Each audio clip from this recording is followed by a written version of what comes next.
Salut à tous les gars, GAZ Creative, c'est enfin live, GAZ Voice, GAZ Code et je vais tout vous raconter.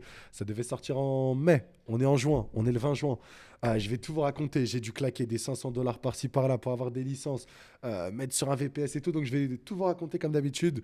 Ici c'est un peu la chaîne sans filtre où je raconte un peu l'aventure, je vais un peu blablater et je vais vous partager tout ça. D'ailleurs, les deux logiciels sont là, vous pouvez les voir, vous avez à gauche GAZ Voice, à droite GAZ Code, c'est ma stack technique de Vibe Coding. Vous inquiétez pas, on revient prochainement en live d'ailleurs pour Vibe Coder. Bref, c'est juste un Whisper.flow. C'est ma version à moi de Whisper.flow. La petite différence, c'est que vous pouvez avoir votre IA en local pour que. Personnellement, moi, j'utilise pas le modèle en local, mais si jamais vous voulez, vous pouvez utiliser l'IA totalement en local si vous avez un bon PC. En tout cas, je peux, mais je préfère utiliser via mon back-end. Mais c'est vrai que vous pouvez passer via l'IA local.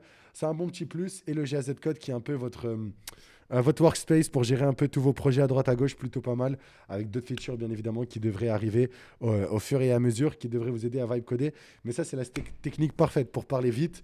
Hop, j'appuie sur un bouton, je dicte et basta. Et gérer tous mes projets, tous mes terminaux avec GAZ Code. Bien sûr, pour sauvegarder les discussions, on peut les exporter, on peut inverser les fenêtres, on peut rajouter des jeux de couleurs, ce genre de choses. Donc, plein de petites features, ok.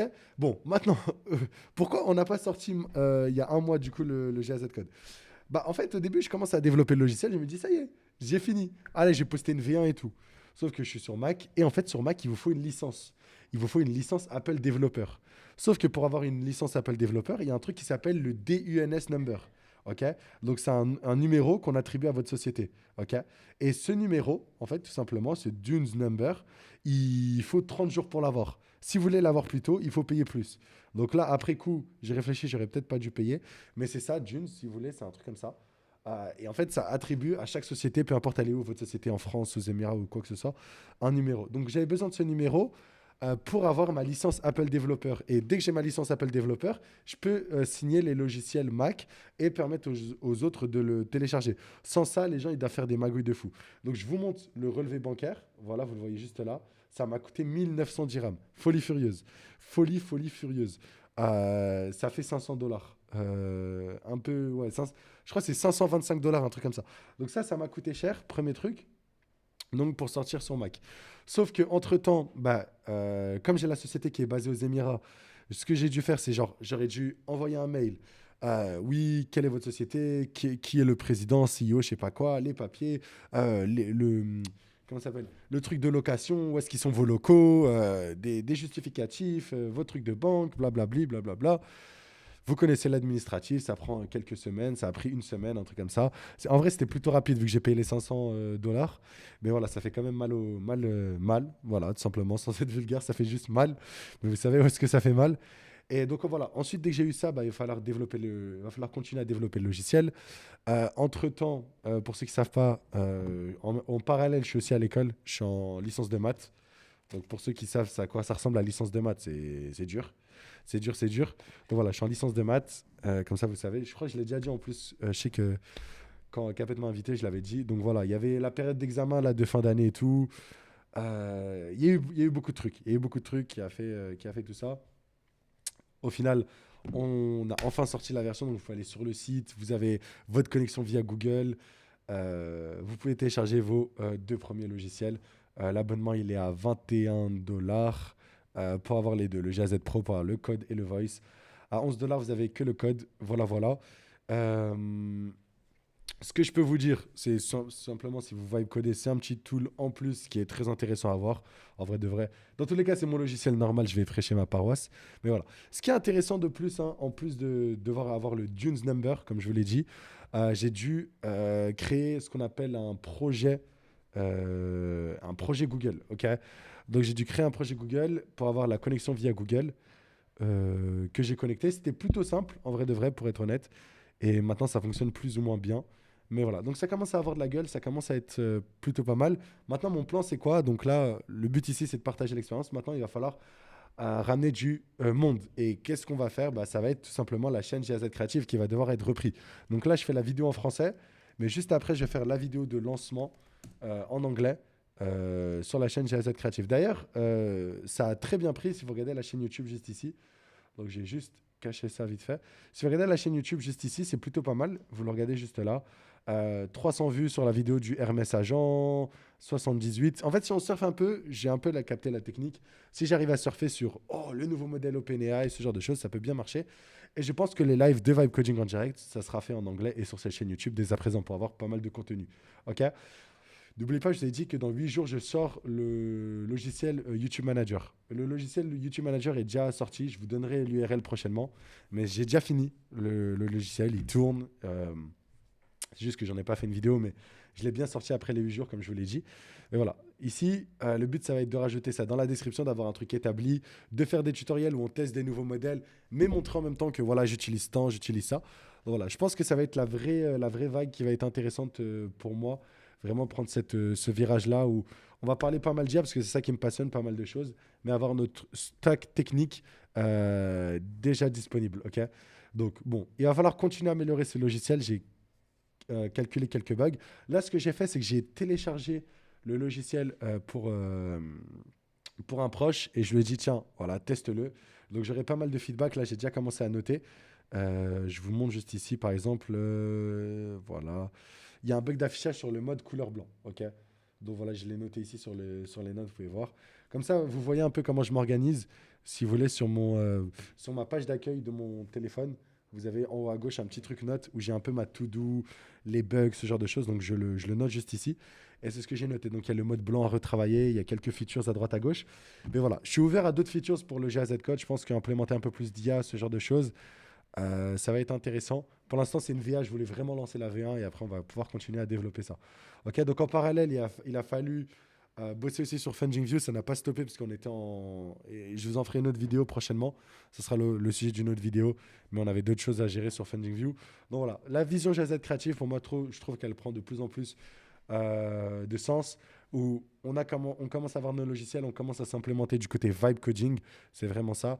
Mais derrière, on a vraiment tous les projets sur tous les projets qu'on a pu construire. Donc, si vous regardez dans le studio, Liquid View et tout, il y a des petites updates de ce côté-là sur Funding View et tout.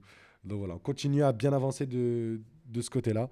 Et voilà, j'espère on va continuer dans ce sens-là. Mais en tout cas, je suis très ravi. Les deux logiciels sont enfin là, le GAZ Code, le truc, le bidule, le chouette. Donc ça fait très plaisir. Et pour le coup, c'est des logiciels que j'utilise depuis, hein. J'utilise la version, dites-vous, ce qui était un peu relou, c'est que comme je développais avec GAZ Code, bah, le truc, c'est que je ne peux pas développer GAZ Code sur GAZ Code. Parce qu'en gros, dès qu'il va relancer le logiciel, ça va juste fermer le terminal que j'ai ici. Donc j'ai dû bosser à l'ancienne sur un ancien terminal. Mais pendant ces 2 3 mois-là, j'ai utilisé que GAZ Code, que ce soit pour le logiciel YouTube, pour le clipping, les vidéos et tout, le titre. J'ai utilisé que ça. Pour GAZ Voice, j'ai utilisé que ça. Donc voilà, maintenant que j'ai une première version stable, je vais pouvoir m'envoyer. Ça va être pas mal du tout. Ça va être pas mal du tout. Ok. Que dire quel autre truc on a eu besoin. En vrai, dans la globalité, c'était plus ou moins le truc. Là, à l'heure actuelle, la prochaine étape, c'est de rendre accessible le logiciel sur Windows. Parce que là, c'est que sur Mac les logiciels que j'ai fait. Donc c'est 100% Mac, il faudrait que je le précise sur le site. Mais il va falloir bosser sur la version Windows et la version Linux. Linux, ça devrait être facile. Sur Windows, il y a peut-être moyen que j'ai besoin de payer notre licence et tout pour pas me faire flag par Windows Defender ou je sais plus quoi, ce genre de choses. Faut que je vois de ce côté-là. Ce sera d'autres tracas qu'on va devoir résoudre à l'heure actuelle. Mais ouais, simplement, maintenant, c'est simplement sur Mac. Je sais aussi que là, on est l'été. Regardez, on est le 20 juin à l'heure où je tourne. Donc voilà, qui dit 20 juin, pas beaucoup de gens qui travaillent. Donc au moins, on va commencer à avoir une petite communauté qui va utiliser le logiciel. Et on aura aussi, bien évidemment, du coup, à la rentrée, la possibilité d'avoir bien avancé, bien établi, corrigé tous les bugs, ce genre de choses pour pousser le truc encore un petit peu plus loin. Il faut bien profiter de cette vague-là parce que pour moi, à l'avenir, je pense que vu comment l'IA va devenir forte, ce sera pas du tout intéressant pour les personnes de télécharger ce genre de logiciel ou de payer pour ce genre de logiciel. Qu'on soit clair, par exemple, le GAZ Voice, je pense qu'il a 6 mois max de vie. Après, ce sera irrelevant. Donc, il faut faire le max tant qu'on y est. C'est cool aussi pour un petit projet pour moi, pour apprendre. C'était aussi ça aussi le but. On le rappelle, c'était pas simplement faire un logiciel max d'argent, c'était aussi pour apprendre. Je pense que GAZ Code est beaucoup plus utile et il y a moins de compétiteurs, on va dire, qui sont intéressants, qui seront adaptés. Je sais qu'il y a Cmux qui est gratuit, mais voilà, avec plein de features adaptés pour les vibe coders. Je pense que GAZ Code, ça déchire avec le truc où il y a tous les ports qui sont lancés, ce genre de choses. L'historique, les statistiques de session. Non, non, c'est plutôt intéressant. Et voilà, il a fallu aussi connecter bien évidemment tout ça au Stripe, qui était aussi intéressant, sécuriser le webhook, avoir sa petite API en back-end, ce genre de choses. Et j'ai pu tout setup. Et la seule chose que j'ai appris, la chose la plus importante que j'ai appris, c'est que GPT 5.5 est largement meilleur en back-end que Claude. Ok, peut-être pas le 88, je crois que ça se vaut, mais le GPT 5.5 au moment où je faisais, où il y avait que le 4.7 de Claude, le GPT 5.5, il déchire en back-end. Ok, je lui ai donné les accès au VPS, je lui ai donné les trucs. Hop, il a tout fait. Et après, dès qu'il avait tout fait, j'ai juste révoqué tous ses accès. Et j'ai changé toutes les clés, ce genre de choses. Mais tout ce qu'il a setup de A à Z, je lui ai donné toutes les clés et tout. Il a tout mis, il a testé, blablabla. Et après, je suis repassé derrière lui, j'ai tout changé avec les clés que je n'avais pas mis dans la discussion. Et il a vraiment tout fait. Donc, comme ça, vous le savez. Sur ce, on va s'arrêter pour la vidéo. Si jamais ça vous intéresse, gazcreative.ai, vous pouvez aller tester ça directement. Et je vous prépare une autre vidéo sur FanDuel parce qu'il y a pas mal de choses qui sont ultra intéressantes. Il y a GMX qui m'ont contacté, il y a d'autres perpdex. Et quand on est chill, on parlera un petit peu crypto, ça fait longtemps. C'est vrai que quand même, on a comme ça la chaîne YouTube autour des cryptos. Donc on refera un petit point côté crypto. Vous inquiétez pas. Sur ce, bonne journée à vous. À très très vite. Allez tester GAZ Creative et donnez-en moi des nouvelles. Ouais, je pense que ça se dit. Voilà, à plus.